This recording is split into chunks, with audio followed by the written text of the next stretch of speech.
Manginahanglan na ang mga tao, magluluwas. Kinsa man ang mabot. Tanaw na to. The great Deceiver will appear with glory. Ang iyang kahayag, way susama sa kahayag nga nakita sa mga tao ni kalimutan na, perti yung hayaga. O, nakakita ang mga tao, maninggit sila. O sa ilang singit, Christ has come! Ipali na ang Ginoo! O sila moyukbo, musimba, kanang nagpakita ng Yesus. Abot gila siya. Sundong ko niya ang kinsa.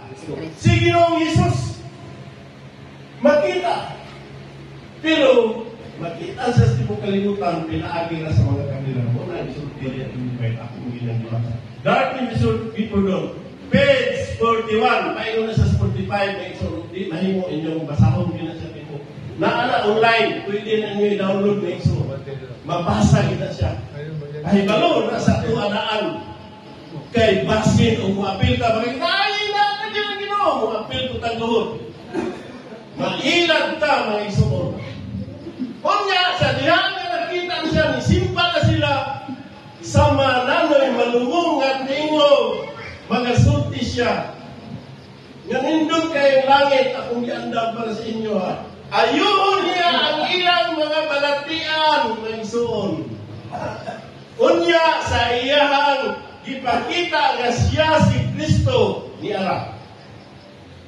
Yang isulti sa tanang tao ni kalibutan na nga akong giilisan ang Sabado ngadto sa dalawa. Mabuhat ka na ni Kristo? No.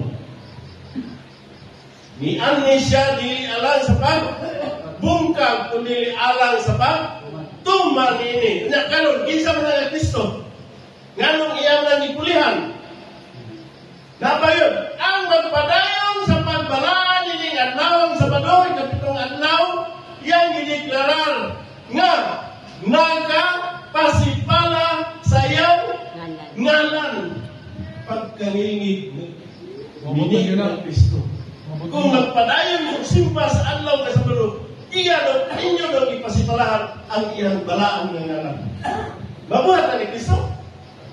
Dili gyud mo ito. Usap magpapong dito. Panawag niya, usap na ng marka niya. Adlaw Domingo, unsa ang gisulti, is the mark of our authority. Marka sa iyang gahom. Usap na ng marka sa Diyos.